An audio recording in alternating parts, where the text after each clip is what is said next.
Today's meeting of the Agri-Fish Council was very intense. It took many hours.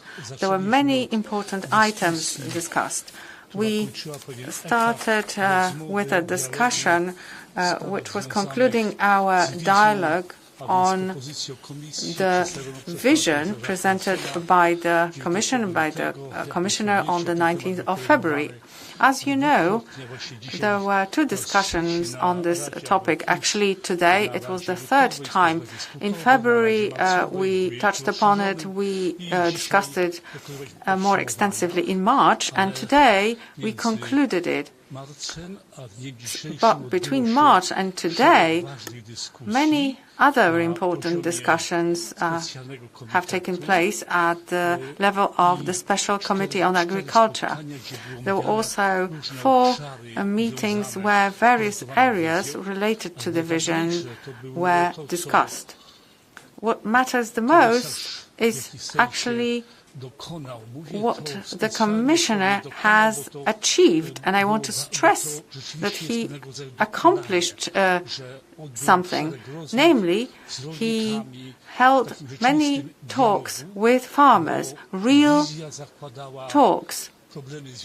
Because in the vision, the Commission talked about food security and dialogue with farmers. And the dialogue with farmers was about food security, on how the future CAP should provide this food security. This dialogue included farmers, farmer associations, researchers, processors, those who process food, those who trade food, consumers, because food security affects us all as consumers. We are all consumers. All the contributions, all the input was collected by the presidency. And this final summary includes suggestions for the Commission on specific objectives and tasks to be included in the legislative packages. And we have been always emphasizing very strongly that we want the CAP to evolve rather than to be a revolution. We do not want the farmers to face a completely new set of rules within the CAP. We think there is time for changes. I mean, it's time to introduce some changes, but not revolutionary changes. We should learn from what we have accumulated in our experience so far, because we have accomplished a lot in the new delivery model. I'm talking about the eco schemes, which are very environmentally friendly and very friendly for farmers. So we should use the experience that farmers gained in implementing the common agricultural policy. So we are happy that the presidency's proposals are included as recommendations, and they include the views of farmers from various member states, economists, aides, experts, We believe this is a good starting point to continue this work. I want to stress very strongly the role of the Commissioner. I think it is even better that he's not in the room, because this way my praise is more credible, because he really engaged in a dialogue with the farmers. This was a theme of our presidency, the dialogue. The dialogue that we also conducted in Poland as the Ministry of Agriculture with our farmers. We believed this has to also occur on the European level. You have to talk to the farmers. And now,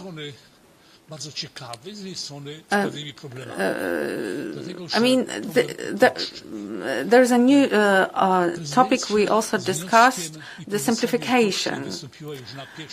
We introduced this topic very early on in January, and back then the Commission agreed with us that they would like to participate in this process and propose far-reaching changes aiming at simplification, simplification of the common agricultural policy for farmers. It will result in lower costs and administrative burden. Of course, we welcomed it, and the Commission started its work, and on the 14th of May, they presented their simplification package. A very interesting package. I am very impressed by it, personally, because it has a number of very important elements. Important simplifications, for example, related to the performance, annual performance report, introducing amendments to strategic plans, crisis management, and so on. Ministers have many ministers have expressed their support for it in the discussion. This document was only presented on the 14th of May. However, we view negatively maintaining the conditionality in the proposed scope or the data management body. I think the Commissioner included too many changes at one time. It will be difficult for farmers, I believe, if there will be so many changes at the same time. But it's important also how to proceed about it. As you know, on the 11th of February, the Commission published its communication on a faster and simpler Europe. In this communication, the Commission announces that simplification will be introduced in a number of policies of the EU. This also includes agriculture. But in agriculture, if you want to simplify, you need to have really specialist competencies and specialist knowledge. That's why unequivocally the Council of Ministers said in February and in March and also today that the whole simplification proposals, including those from May, should be introduced by the special committee, a very competent body, and the agriculture rather than the General Affairs Council and the Antici, because they are responsible for simplifications in other areas, but they should not decide about agricultural policy, because agricultural policy has always had its own path for legislative changes to be introduced. And this caused actually the ministers to be very upset about the fact that their competence is being taken away from them, because this is actually their mandate to decide upon it. The ministers of agriculture know this subject matter the best, the Special Committee on Agriculture as well, and we believe the changes should be discussed by the Agri-Fish Council rather than Antici or the General Affairs Council. So here there is some still lack of clarity. Some things need to be clarified.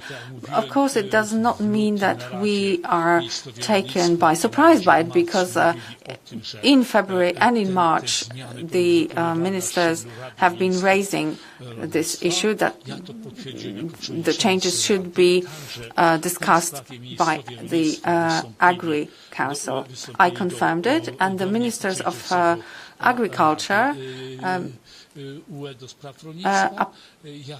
requested that I take steps regarding this, and I sent a special letter on this to the President of the General Affairs Council.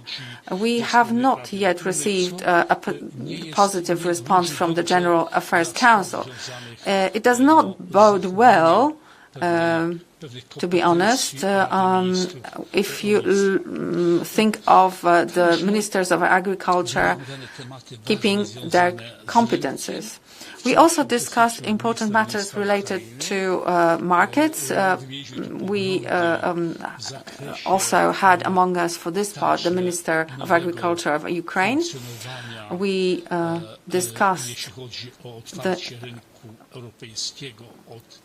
opening of the European market from the 6th of June, because the ATM introduced last year will have expired by then, and we are going back to the association pact, which provided for not such a big opening of the European market as has been provided for by the ATM. The member states and the EU have provided a lot of help to Ukraine. We all want to keep providing this assistance. However, we do not burden farmers with a lot of the cost of this assistance, including the farmers from the neighboring countries. Therefore, we are going to keep on negotiating to make sure that this assistance is not at the expense of the farmers. We also spent a lot of time discussing the market situation. We noticed that the markets have stabilized to some extent. However, there are some threats that could upset this stability. Many member states of the EU were affected by frost, so this will affect the production of rapeseed, of fruit, of vegetables. It is difficult to assess the scale at the moment. There are special committees estimating the damages. Also, many EU member states have been affected by drought. This will also affect yields and harvest. And last but not least, there are the animal diseases, foot and mouth disease in Hungary and Slovakia, causing huge cost. Avian influenza has affected many countries, mostly Poland and Hungary. We have incurred huge damages due to this. There's, of course, ASF and other animal diseases, which are to some extent results of climate change. And that's why we also discussed how we can work against it using vaccines, for example, because these animal diseases bring or cause huge costs for national budgets. There was a request to the European Commission to use the reserve to help the member states affected by frost. I'm talking about Hungary or Poland, also the countries suffering from pests causing a lot of damage to the sugar beet plantations, also foot and mouth disease or avian influenza. All of this requires from us to monitor the situation very well, and by mid-June we should have some estimates as to the level of damages. And this is being monitored in many different countries. Many countries were talking about droughts, frost, and we will need to look at the necessary changes in the agricultural reserve in the future so that assistance can be granted to the member states. The discussion was very creative, in very good atmosphere, and at the same time there was a lot of concern about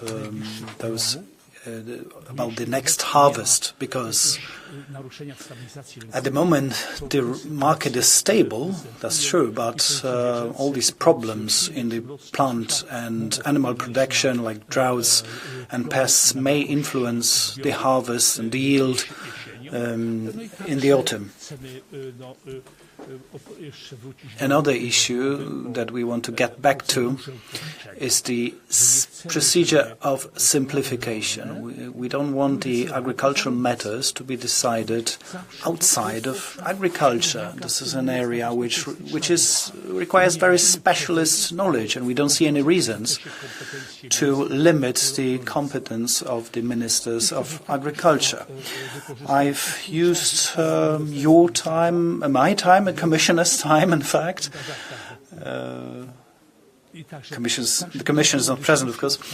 There was also a discussion related to the future of the common agriculture policy, of the adequate budget for that policy, and the pillar architecture, the budget that is adequate to the tasks and the goals of the common agriculture policy. And there was a very clear common position that the common agriculture policy ensures food safety, food security, which is crucial for consumers, and the common agricultural policy supports farmers to ensure access to food, to good food, food of good quality. If we talk about quality and standards, then we also talked about mutuality in imports, that imported products should be produced, should fulfill all the standards of quality, of use of pesticides, that is everything that the EU applies, because otherwise the European agriculture cannot compete. So much, Minister.